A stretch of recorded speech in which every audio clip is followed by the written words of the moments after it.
어제 묵상한 민수기 23장 1절에서 12절에서 모압 왕 발락은 이 발람을 통해 이스라엘을 저주하도록 했죠. 그러나 이 발람의 입술에서는 저주가 아니라 무엇이 나왔습니까? 축복이 나왔습니다. 하나님이 저주하지 않으신 자를 내가 어찌 저주하겠느냐. 하나님은 바위 위에서 그들을 보며 작은 산에서 그들을 바라본다고 하셨다. 그들은 특별한 민족이다. 하나님께서 택하신 그런 민족이다. 자, 이런 축복의 이 말씀이 발람의 입술에서 나오게 되었고요. 이 발락의 시도는 이제 실패로 끝이 나게 되었죠. 자, 그런데 이 발락은 포기하지 않습니다. 13절에 보면 발락이 말하되 나와 함께 그들을 달리 볼 곳으로 가자. 거기서는 그들을 다 보지 못하고 그들의 끝만 보리니 거기서 나를 위하여 그들을 저주하라. 자, 발락이 어떻게 합니까? 이 이스라엘의 이 끝만 조금 보이는 곳으로 이제 발락이 발람을 데리고 가서 거기서 저주하라라고 하죠. 왜 이스라엘 전체가 보이는 곳이 아니라 조금만 보이는 이 끝만 보이는 그 일부분만 보이는 곳으로 이 발람을 데리고 갔을까? 왜 거기에서 저주하라고 했을까? 이 전체를 보면 그 이스라엘의 그 모든 그 진영 이것을 다 보면 아마도 기가 눌려서 이스라엘을 저주할 수 없다고 생각했을 것입니다. 저 그래서 끝부분만 조금만 보이게 해서 이스라엘이 미약한 존재다, 미약한 민족에 불과하다는 그런 인식을 심어주기 위해서 이 발람을 그렇게 데리고 갔을 것입니다. 저는 이런 발락의 모습을 보면서 사탄이 그렇다고 생각합니다. 사탄은요, 사람들을 굉장히 교묘하게 속입니다. 약점을 잘 파악하고 어떻게 하면 잘 넘어뜨릴 수 있는지 이것에 대해서 굉장히 잘 알고 그 약점을 공략하고 공격하는 것이 바로 이 사탄의 특징이죠. 자, 그래서 우리는 어떻게 합니까? 항상 영적으로 무장해야 하는 줄 믿습니다. 깨어 있어야 되고 속지 말아야 됩니다. 혹시라도 이것이 사탄의 시험과 공격이라는 것을 깨닫게 된다면 빨리 신속하게 돌이켜야 되는 줄 믿습니다. 그런 의미에서 우리의 마음에 보이지 않는 이 상처도 마찬가지라고 생각합니다.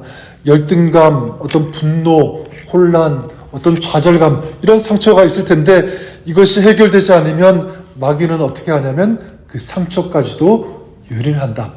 공격한다. 그 상처에서 헤어나지 못하도록. 그래서 우리 인생이 그 상처에 계속 끌려다니는 그런 인생이 되도록, 삶이 되도록 그렇게 사단은 공격한다는 것입니다. 자, 그렇기 때문에 우리는 이 죄, 그리고 유혹, 또 심지어 이 상처까지도 어떤 것이든지 마귀가 원하는 대로 끌려가는 그런 삶이 되어서는 안 되는 줄 믿습니다. 반대로 우리 주님의 보혈의 능력과 성령의 능력에 이끌림을 받는 그런 삶이 되어야 되는 줄 믿습니다. 자, 그래서 죄를 이기고 유혹을 이기고 이 상처를 이겨나갈 수 있는 그런 저와 여러분 될 수 있기를 우리 주님의 이름으로 간절히 축원합니다.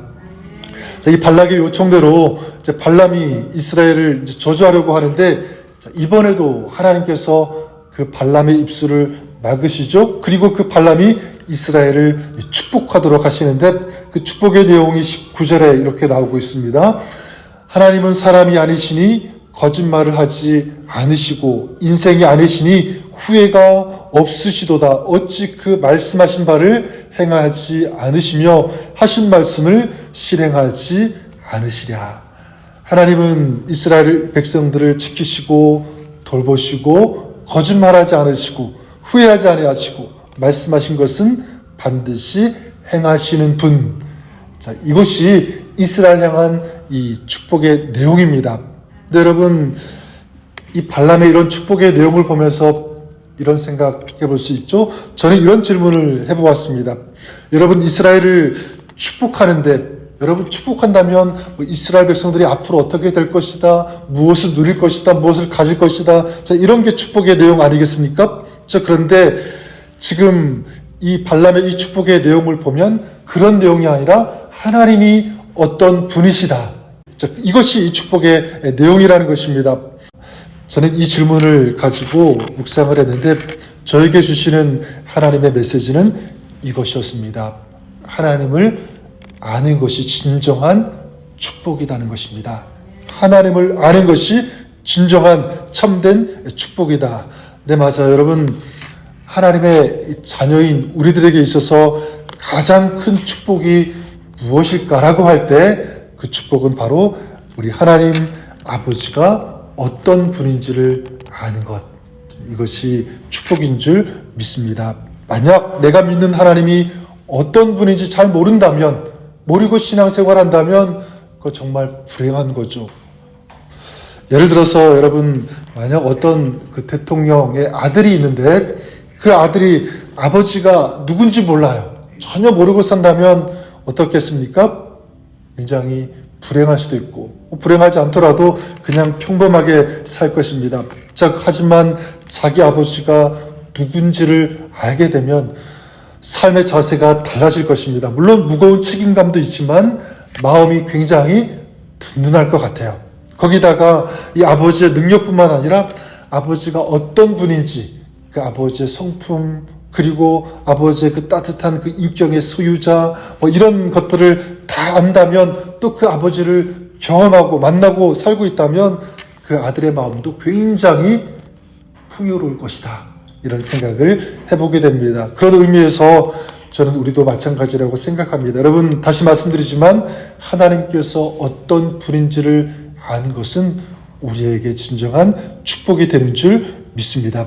하나님이 어떤 분인지를 알고 믿는다면 여러분, 우리의 신앙의 질은 달라질 거예요. 기도도 달라질 것이고, 이 기도의 질, 기도의 내용도 달라지고, 더 나아가 우리의 삶 전체가 저는 달라진다고 믿습니다. 그래서 호세아서에서 우리에게 계속 부탁하시고 말씀하시는 것이 무엇입니까? 호세아 6장 3절에 보면, 그러므로 우리가 여호와를 알자, 힘써 여호와를 알자라고 부탁하고요, 명령하고 있는 거예요. 왜냐하면 그게 진정한 축복이 되기 때문에 그렇습니다. 저는 여러분들을 축복합니다. 여러분이 힘써 오늘도 우리 하나님을 알아가시는 그런 저와 여러분, 우리가 될 수 있기를 바랍니다. 그러기 위해서 여러분, 우리가 어떻게 해야 되냐면 하나님을 만나야 되겠죠. 하나님과 교제해야 됩니다. 그리고 하나님의 말씀을 들어야 한다. 여러분, 사람도 그렇지 않습니까?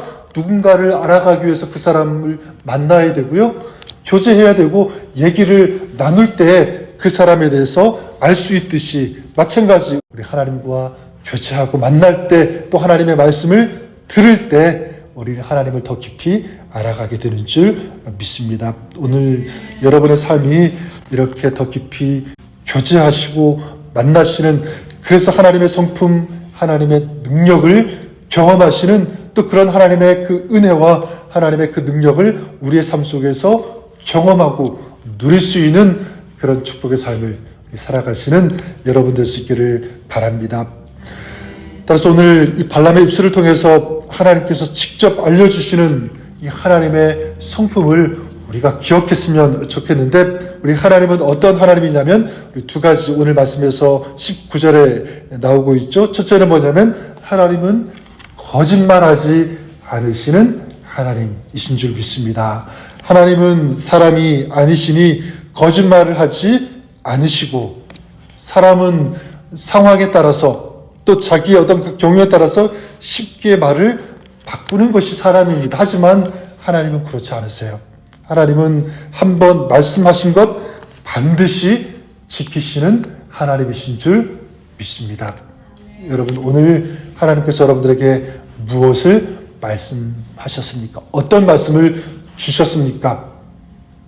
나에게 주신 그 하나님의 그 말씀, 하나님은 반드시 그 약속을 지키신다.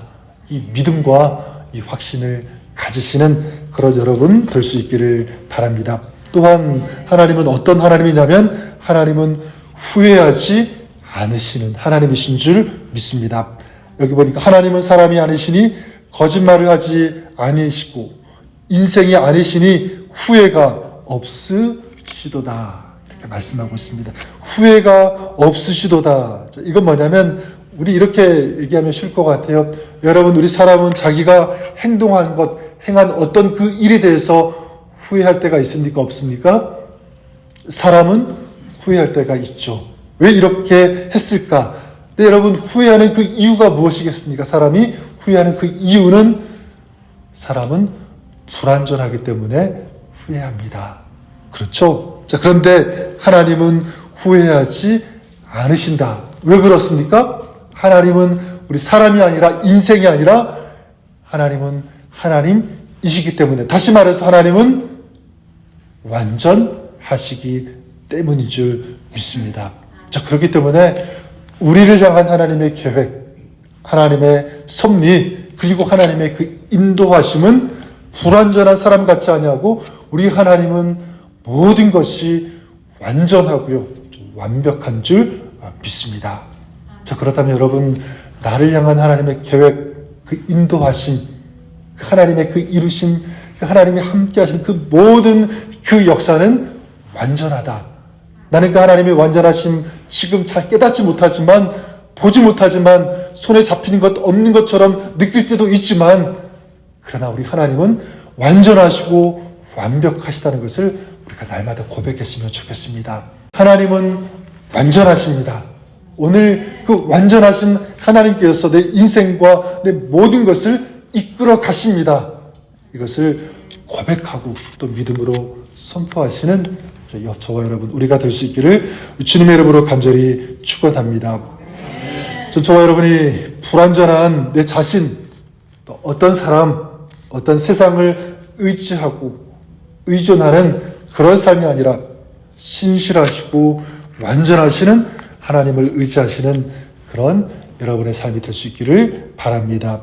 그런 의미에서 오늘도 우리 오늘 말씀처럼 거짓말하지 아니하시고, 그리고 후회하지 않으시는 이 창조주 되시는 우리 하나님과 동행함으로 이제 하나님께서 주시는 이 평안, 또 하나님께서 주시는 기쁨, 또 하나님께서 부어주시는 그 은혜를 오늘도 맛보면서, 경험하면서, 누리면서 살아가는 이런 진정한 축복의 삶이 될 수 있기를 주님의 이름으로 간절히 축원합니다. 아멘.